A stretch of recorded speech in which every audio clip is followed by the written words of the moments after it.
प्रधानमंत्री नरेंद्र मोदी जी के वादे के अनुसार जम्मू कश्मीर में डीलिमिटेशन का प्रोसेस शुरू हो चुका है, जिसके उपरांत उन्होंने ये एक वादा किया था कि जल्द ही यहाँ असेंबली चुनाव होंगे। इसी मुद्दे को लेकर आज हमारे साथ बात करने के लिए मौजूद है बीजेपी स्टेट प्रेसिडेंट और जम्मू के लोकप्रिय नेता रविंदर रैना जी। सर, जेके न्यूज़ टुडे में आपका बहुत बहुत स्वागत है। आपका धन्यवाद, थैंक यू। सर, डीलिमिटेशन से जम्मू कश्मीर क्या मायने रखता है? जम्मू कश्मीर के अंदर जो पिछला डीलिमिटेशन हुआ था, जो परिसीमन जम्मू कश्मीर की असेंबली सीट्स बनाने के लिए, वो 1995 में हुआ था। और जो 1995 में जम्मू कश्मीर की विधानसभा के गठन के लिए डीलिमिटेशन हुआ था, उसको जम्मू कश्मीर की जनता ने आज तक स्वीकार नहीं किया है। हमेशा पुराने डीलिमिटेशन और ये जो सीटों का आवंटन किया गया जम्मू में, कश्मीर घाटी में, उसको लेकर लगातार सवाल उठते रहे और किसी ने भी उन सवालों का जवाब आज तक नहीं दिया। लगातार ये मांग उठती थी कि जम्मू कश्मीर में पुनः डीलिमिटेशन कराया जाए, लेकिन 1996 के बाद जब यहाँ सरकार बनी, उस सरकार ने जम्मू कश्मीर के अंदर एक कानून लाया, बिल लाया। डॉक्टर फारूक अब्दुल्ला साहब उस वक़्त चीफ मिनिस्टर थे और 2026 तक उन्होंने डीलिमिटेशन की प्रक्रिया को फ्रीज कर दिया, बंद कर दिया। लगातार असेंबली में हंगामा होता था। हम भी एमएलए बने 2014 में, हमने भी असेंबली में बार बार इस बात का जिक्र किया कि भाई क्यों नहीं होना चाहिए जम्मू कश्मीर के अंदर परिसीमन और डीलिमिटेशन, क्योंकि तथ्य, एरिया, कंपैक्टिबिलिटी, टेरेन, टोपोग्राफी और बेसिक जो एमिनिटीज़ हैं, उसके आधार पर आप देखोगे तो जम्मू का बड़ा हक बनता था। और जम्मू का मीनिंग है जम्मू के 10 जिले, कठुआ से लेके सांबा, जम्मू, रजौरी, पुंछ, रियासी, उधमपुर, रामबन, डोडा, किश्तवाड़, सांबा, ये 10 जिले हमारे। लेकिन चूंकि उस वक़्त मनमानी की गई, धांधलियाँ की गई, तो लगातार जम्मू के अंदर भी विरोध हुआ। लेकिन जब 5 अगस्त 2019 को धारा 370 को समाप्त कर दिया गया और जम्मू कश्मीर का रीऑर्गेनाइजेशन हुआ, उस वक़्त पुनः ये प्रावधान रखा गया कि जम्मू कश्मीर में अब दोबारा से डीलिमिटेशन होगा। Retired honourable justice Ranjana Desai ji को इसका चेयरमैन बनाया। चीफ इलेक्शन कमिश्नर आज की डेट में जो हैं वो सुशील चंद्रा जी हैं और वो जम्मू कश्मीर के 4 दिवसीय दौरे पर यहाँ जम्मू कश्मीर पहुँचे हैं। अलग अलग पॉलिटिकल पार्टी के लोगों से वो मिलेंगे, अलग अलग क्षेत्रों में जा रहे हैं। जो यहाँ के ब्यूरोक्रेट्स हैं, अलग अलग जो डीएम्स हैं, डिस्ट्रिक्ट मजिस्ट्रेट, डीसीज हैं, मुख्य सचिव हैं, गवर्नर हैं, उन सब से मिलेंगे। हम लोग भी, भारतीय जनता पार्टी का प्रतिनिधित्व भी उनसे मिल रहा है। हम भी वो सारा डाटा, सारी बात, सारा पक्ष चुनाव आयोग के सामने रखेंगे कि जिससे फेयर डीलिमिटेशन हो, सबको उसका हक मिले, संविधान के मुताबिक हो, कानून के मुताबिक हो। इसलिए ये महत्व है, इसलिए ये बहुत महत्वपूर्ण है और इसका बहुत सिग्निफिकेंस है। और जम्मू कश्मीर के लोगों के अंदर जो देशभक्त लोग हैं, उनकी हमेशा से ही ये मांग रही है कि यहाँ फेयर डीलिमिटेशन होना चाहिए। क्योंकि अब प्रक्रिया बड़ी तेज़ी से बढ़ रही है। हमारे देश के माननीय प्रधानमंत्री जी, जिसका जिक्र आपने किया, उन्होंने भी इसका वादा किया था और ये मुझे लगता है कि बहुत जल्द डीलिमिटेशन की प्रक्रिया पूरी होगी और उसके बाद जम्मू कश्मीर में चुनाव भी होंगे। ईयर 1995 की डीलिमिटेशन में और 2021 की डीलिमिटेशन में क्या अंतर है? जो 1995 के अंदर डीलिमिटेशन हुई, वहाँ टोटल मनमर्जी की गई। उसमें कोई कानूनी पहलू को ध्यान में नहीं रखा गया, कानून को नज़रअंदाज किया गया। सारे एक्ट, सारी प्रक्रियाएं जो थी 1995 में जब डीलिमिटेशन कराया गया, केंद्र के अंदर भी कांग्रेस की सरकार थी, यहाँ भी उस वक़्त राज्यपाल शासन था, तो उसको जम्मू कश्मीर की जनता ने एक्सेप्ट नहीं किया। सारा डाटास गलत दिया गया, area wise, population wise, connectivity, compactibility, terrain, topography, basic जो फंडामेंटल जो नीड्स हैं उनके डाटेस कंसीडर ही नहीं किए गए। मन मर्जी में एक कमरे में बैठ के लकीरें खींच के खाके बना के असेंबली की सीट्स दे दी गई थी। सर, थर्सडे को आप डीलिमिटेशन कमीशन से मिलने जा रहे हैं, उसमें आप अपना क्या पक्ष रखेंगे? मैंने आपको पहले कहा कि भारतीय जनता पार्टी का डेलीगेशन डीलिमिटेशन कमीशन, जो परिसीमन आयोग के सामने हम वो सारे विषय रखेंगे। एक तो जो 1995 के अंदर सारी धांधलियां हुई, किस प्रकार बंदर बांट की गई 1995 के डीलिमिटेशन की उस सारी प्रक्रिया में, वो सारा पक्ष हम वहाँ रखेंगे। उसके बाद हम एरिया वाइज सारा डेटा परिसीमन आयोग के सामने रखेंगे। पाकिस्तान के कब्जे वाले जम्मू कश्मीर की 24 सीटों में से 8 सीटें 1/3 वो डी रिजर्व करके चाहे इलेक्शन कराए जाएं या उनकी नॉमिनेशन की जाए विद वोटिंग राइट्स, क्योंकि 1/3 पॉपुलेशन 1947 पीओजे के रेफ्यूजीज ने माइग्रेट करके यहाँ आए और कश्मीरी पंडितों के विषय हैं, उनके लिए सीट्स का प्रोविज़न रखा जाए। और साथ ही साथ जो गुजर बकरवाल्स हैं, वो शेड्यूल्ड ट्राइब कम्युनिटी है, उनके लिए जो है वो सीटें रिजर्व की जाएं, पॉलिटिकल रिजर्वेशन उनको दिया जाए जहाँ जहाँ उनकी जनसंख्या है। वहीं शेड्यूल कास्ट कम्युनिटी, जो दलित समाज का वर्ग है, उनको जो है वो उनको हक दिए जाएं, उनकी पॉपुलेशन के प्रोपोर्शन में उनके साथ इंसाफ किया जाए। और ये सभी विषय हम चुनाव परिसीमन आयोग डीलिमिटेशन कमीशन के सामने रखने वाले हैं, और जिसमें मुख्य चुनाव अधिकारी वो भी मुख्य चुनाव आयुक्त वो भी हैं। तो ये सारे पक्ष हम वहाँ रखेंगे और हमारा प्रयास रहेगा, तो हमारा थ्रस्ट रहेगा कि बिल्कुल फेयर डीलिमिटेशन की प्रक्रिया इस बार के इस सारी प्रक्रिया में होनी चाहिए। पीडीपी और Awami national conference party delimitation commission से मुलाकात नहीं कर रही, इस बारे में आपका क्या कहना है? देखिए, कुछ लोगों की मानसिकता जो है वो समझ से परे है। गंगा गए तो गंगा राम, यमुना गए तो यमुना दास, और ये दोहरे चाल और दोहरे चरित्र ये जम्मू कश्मीर की जनता कुछ नेताओं के जानती है, समझती है। माननीय प्रधानमंत्री नरेंद्र मोदी साहब ने 24 जून को नई दिल्ली में जो सर्वदलीय बैठक बुलाई, उसमें हम लोग भी गए। प्रधानमंत्री जी ने खुले मन से सबको कहा आप अपनी बात रखो। पहले इन्होंने कहा एजेंडा, प्रधानमंत्री जी ने कहा आप अपनी बात रखो, जो आप कहना चाहते हैं कहें। बड़े धैर्यपूर्वक प्रधानमंत्री जी ने सबकी बात सुनी। प्रधानमंत्री जी ने बहुत sincerity, prime minister has shown the great sincerity, जब उन्होंने ये सारी वार्ता डिस्कशन जम्मू कश्मीर के मामले में की। एक पॉलिटिकल डेडलॉक था वो भी तोड़ा, और जब लास्ट में प्रधानमंत्री जी ने सब नेताओं की बात सुनने के बाद अपनी बात रखी, तो प्रधानमंत्री जी ने कहा हमको दिलों की दूरियां भी मिटानी पड़ेंगी और दिल्ली की दूरियां भी मिटानी पड़ेंगी। सबको यह मैसेज था कि हम सबको मिलकर जम्मू कश्मीर की जनता की भलाई के लिए काम करना है। प्रधानमंत्री जी ने कहा कि हम सबको मिलकर उज्जवल जम्मू कश्मीर के भविष्य के लिए कार्य करना है, जम्मू कश्मीर के नौजवानों के उज्जवल भविष्य के लिए हमको काम करना है, और दिल्ली सरकार के दरवाजे जम्मू कश्मीर के लिए खुले हैं। डेवलपमेंट के काम आपने जो भी करवाने हैं हम तैयार हैं, लेकिन डेवलपमेंट की प्री कंडीशन है कि अमन शांति और तो होनी चाहिए ना। तो एक तरफ कुछ नेता वहाँ जाके जिनका जिक्र आपने किया है, वो हल्ला डालते हैं जी नहीं पड़ोस पाकिस्तान से बात करो। कैसे बात हो सकती है? तब भी हमने कहा बंदूक और बातचीत साथ साथ नहीं चल सकते। आज भी कहते हैं गोली और बोली कभी साथ साथ नहीं चल सकते। और आज जब डीलिमिटेशन कमीशन 4 दिवसीय दौरे पर जम्मू कश्मीर के यहाँ विजिट कर रहा है, उस वक्त इस प्रकार का एक नया षड्यंत्र और प्रपंच बनाना कि हम मिलने नहीं जाएंगे, तो आपने अपनी पार्टी को रजिस्टर्ड क्यों कराया है? कुछ लोग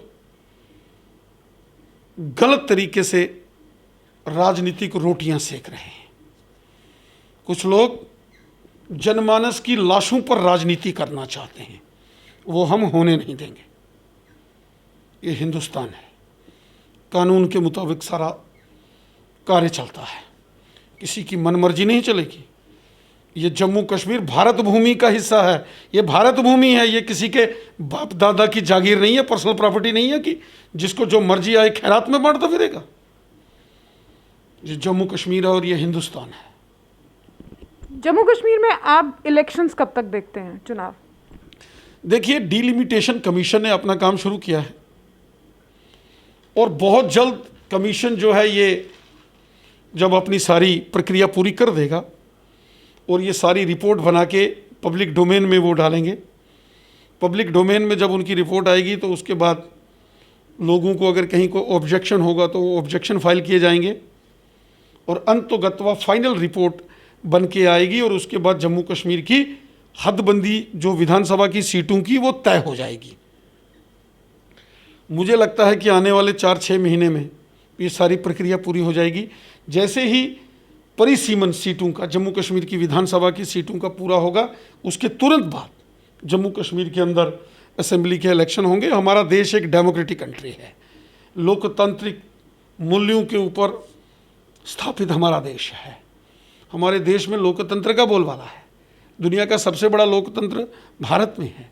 इसलिए यहाँ जैसे ही डिलिमिटेशन पूरा होगा तो यहाँ चुनाव भी होंगे और मुझे पूरा विश्वास है कि चुनाव के बाद जम्मू कश्मीर के अंदर जो सरकार बनेगी वो बीजेपी की होगी और जम्मू कश्मीर में बीजेपी का मुख्यमंत्री होगा। सर, जम्मू कश्मीर में स्टेटहुड कब तक रिस्टोर होगा? देखिए, जब जम्मू कश्मीर की रीऑर्गेनाइजेशन और धारा 370 के समापन को लेकर देश के पार्लियामेंट में डिबेट चल रही थी, उस वक्त हमारे देश के माननीय गृह मंत्री जी ने वहाँ बोलते हुए स्पष्ट कहा था कि आने वाले दिनों में जब जम्मू कश्मीर की स्थितियाँ सामान्य हो जाएंगी उस वक्त पुनः जम्मू कश्मीर को राज्य का दर्जा बहाल कर दिया जाएगा, स्टेटहुड रेस्टोर की जाएगी। और माननीय प्रधानमंत्री नरेंद्र मोदी साहब ने भी राष्ट्र के नाम अपने संबोधन में इस बात को दोहराया था कि जम्मू कश्मीर को हम जो है वो राज्य का दर्जा जब यहाँ के हालात ठीक हो जाएंगे तो वो देंगे। आपको मालूम होगा धारा 370 के चलते जम्मू कश्मीर के हर व्यक्ति के साथ इनजस्टिस हुआ है। चंद परिवार, चंद फैमिलीज ने जम्मू कश्मीर को लूटा धारा 370 के चलते। जम्मू कश्मीर के आम लोगों को धारा 370 ने बहुत नुकसान पहुंचाया है। वो चाहे हिंदू है, मुसलमान है, सिख है, ईसाई है, जम्मू का है, कश्मीर का है, गुज्जर है, बकरवाल है, वेस्ट पाकिस्तानी रिफ्यूजी है, पीओजेके के रिफ्यूजीज हैं, पहाड़ी कम्युनिटी के लोग जो रजौरी, पुंछ, बारामूला, कुपवाड़ा, करना इन क्षेत्रों के रहने वाले हैं, बहुत हुब्बुल वतनी और देशभक्त लोग हैं। वहीं गोरखा समाज के लोग, वाल्मीकि समाज के लोग, दलित समाज के लोग और जम्मू कश्मीर की बेटियां, इनके साथ बहुत बड़ा इनजस्टिस इस धारा 370 ने किया। 108 सेंट्रल लॉज जो देश के पार्लियामेंट ने पास किए थे वो जम्मू कश्मीर में लागू नहीं होने दिए। राइट टू एजुकेशन एक्ट क्यों नहीं लागू होने दिया गया जी? नेशनल ह्यूमन राइट्स कमीशन को यहाँ क्यों लागू नहीं होने दिया गया? नेशनल कमीशन फॉर वुमेन को यहाँ क्यों लागू नहीं होने दिया गया? SC/ST कमीशन को क्यों लागू नहीं होने दिया गया? किसको तकलीफ थी? Anti corruption loss, prevention of corruption act 1989 को क्यों जम्मू कश्मीर में लागू नहीं किया गया? क्या कारण था? कौन लोग नहीं चाहते थे कि यहाँ भ्रष्टाचार को समाप्त किया जाए? कौन से राजनेता थे? यही तो थे जिनको आज ये सारे धारा 370 के टूटने के बाद तकलीफ हो रही है। गुज्जर बकरवालों को जो STs हैं, पूरे देश में पॉलिटिकल रिजर्वेशन है, क्यों नहीं दी गई? दलित समाज के लोगों को यहां अधिकार नहीं दिए गए धारा 370 के चलते। इसलिए आज जम्मू कश्मीर का बच्चा बच्चा इस बात से खुश है कि आज जम्मू कश्मीर के अंदर वो सारे कानून जो देश के पार्लियामेंट ने पास किए, देश के राष्ट्रपति जी ने हस्ताक्षर किए, वो यहाँ लागू हो रहे हैं, जिसका लाभ जम्मू कश्मीर की जनता, नौजवान, हमारे लोग यहाँ ले रहे हैं। लेकिन तकलीफ चंद परिवारों को है, वो आपको भी मालूम है, वो हमें भी मालूम है। इसलिए मेरा ये मानना है कि डिलिमिटेशन कंप्लीट होने के तुरंत बाद आप देखेंगे एक बड़े पैमाने पर यहाँ लोगों की पार्टिसिपेशन होगी असेंबली इलेक्शंस में, क्योंकि जिस प्रकार DDC के चुनावों में लोगों ने बढ़ चढ़कर हिस्सा लिया। यहाँ किसी जमाने में 87 MLA का ही इलेक्शन होता था ना, आज तो 280 के ऊपर डीडीसी के मेंबर जीते हुए हैं। कितने बीडीसी के मेंबर हैं, पंचीस, सरपंचीस, 40-45 हज़ार के करीब ये हमारे इलेक्टेड पीआरआईज हैं जो पंचायती राज एक्ट के तहत चुने गए। 70 साल यहाँ क्यों नहीं पंचायतों को मजबूत किया गया? क्यों 3 टियर सिस्टम बीडीसी और डीडीसी के चुनाव क्यों नहीं कराए गए? क्योंकि कुछ परिवारों के मोहताज यहाँ की सत्ताएं रखी गई। Powers were kept hostage in some families. That was the reason that democracy didn't allowed in Jammu and Kashmir to flourish at grassroots level. अब जब ये सारी प्रक्रियाएं हो रही हैं तो अब मुझे पूरा विश्वास है कि डिलिमिटेशन पूरा होने के तुरंत बाद जहाँ चुनाव होंगे और चुनाव के अच्छे रिजल्ट्स आपको नज़र आएंगे, स्टेटहुड भी जहाँ के हालात ठीक हो जाएंगे तो आप देखेंगे। प्रधानमंत्री जी ने भी कहा और गृह मंत्री जी ने भी कहा है। और जल्दबाजी किस बात की है? कुछ लोगों को बड़ा तौल है, कहीं बंदे बड़ी जल्दी वो पे दी है, कहीं लोग की जल्दबाजी में है कुछ लोग। यूनियन टेरिटरी भी तो भारत की है और राज्य बनेगा तो भी भारत का ही है। हमारा देश क्या है? जम्मू कश्मीर। यूटी है तो भी हमारी है, राज्य होगा तो भी हमारा। चुनाव के बाद आप जम्मू कश्मीर को आप क्या देखते हैं कि क्या ऐसा दृश्य होगा? चुनाव के बाद मुझे पूरा विश्वास है कि प्रचंड बहुमत के साथ भारतीय जनता पार्टी की जम्मू कश्मीर में सरकार बनेगी और जम्मू कश्मीर में भारतीय जनता पार्टी का मुख्यमंत्री बनेगा। जिस प्रकार के डेवलपमेंट के काम नरेंद्र मोदी साहब की सरकार ने जम्मू कश्मीर के अंदर पिछले 7 सालों में किए हैं, रिकॉर्ड तोड़ काम किए हैं। एम्स जैसे हॉस्पिटल, सांबा में AIIMS, IIT, IIM, ring roads, Jammu से अखनूर तक फ्लाईओवर, अखनूर से सुंदरबनी, नौशहरा, रजौरी से होता हुआ पुंछ तक नेशनल हाईवे, दिल्ली अमृतसर से होता हुआ कठुआ, सांबा, जम्मू से कटरा तक जाने वाला 6 lane express highways, Shahpur Kandi Ujh multipurpose hydro power and irrigation projects, जो चनैनी, सुध महादेव, डोडा, किश्तवाड़ नेशनल हाईवेज, बड़े बड़े dams, hydro power projects, tunnels, railway projects, colleges, technical colleges, medical colleges, 7 medical colleges, Rajouri medical college, Kathua medical college, Udhampur medical college, Doda medical college, farmers, किसानों के लिए लाभकारी योजनाएं, जम्मू कश्मीर के लोगों के लिए लाभकारी योजनाएं, बॉर्डर के लोगों को, इंटरनेशनल बॉर्डर पर रहने वाले लोगों को एलओसी की तर्ज पर रिजर्वेशंस, गुज्जर बकरवाल लोगों को, जो शेड्यूल्ड ट्राइब कम्युनिटी के लोग हैं उनके लिए political reservations, inter district recruitment जो एनसी कांग्रेस पीडीपी ने बैन की थी उसको खोल दिया।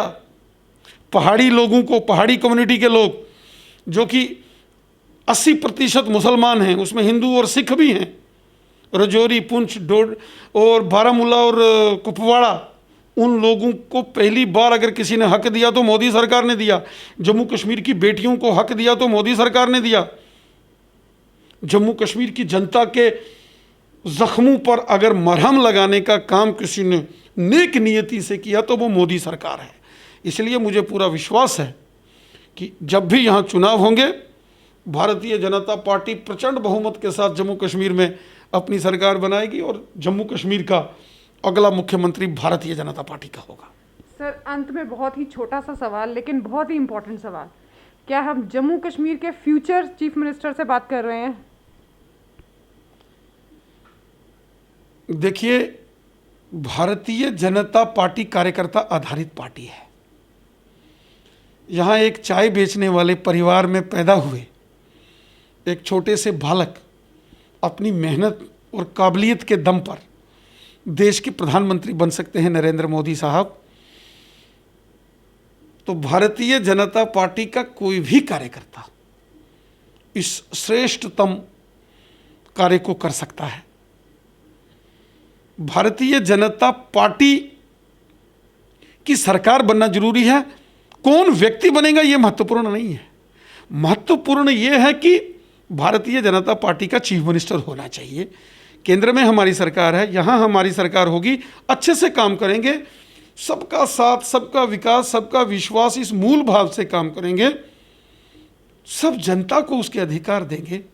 70 साल यहाँ जो अन्याय हुआ है उसको दूर करेंगे। इसलिए हमारे मन में भी इस प्रकार के कोई भाव नहीं है। हम एक साधारण कार्यकर्ता हैं। मैं बचपन से ही संघ का स्वयंसेवक हूँ। संघ की शाखा में हम जाते थे और हमें यह सिखाया गया बचपन से ही शाखा में कि हमको अपने देश के लिए जीना है।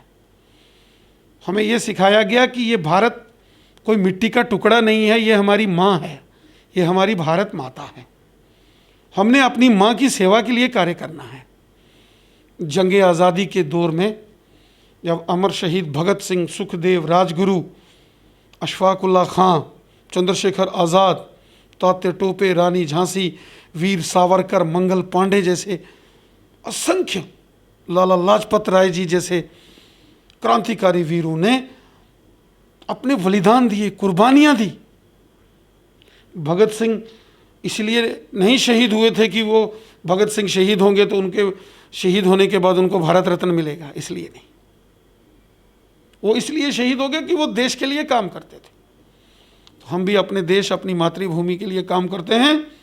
हमारे पास एक से एक बढ़िया चेहरे हैं यहाँ। हमारे पास कॉम्पिटेंट लोग हैं, हमारे पास धाकड़ व्यक्ति हैं। हम एक साधारण कार्यकर्ता हैं और हमारा लक्ष्य है अपने लोगों की, अपने देश की सेवा करना। जैसे एक सैनिक अपने देश के लिए लड़ता है, उसके मन में कोई लालच नहीं होता है, उसके मन में एक ही बात होती है कि मेरे देश का झंडा बुलंद रहना चाहिए।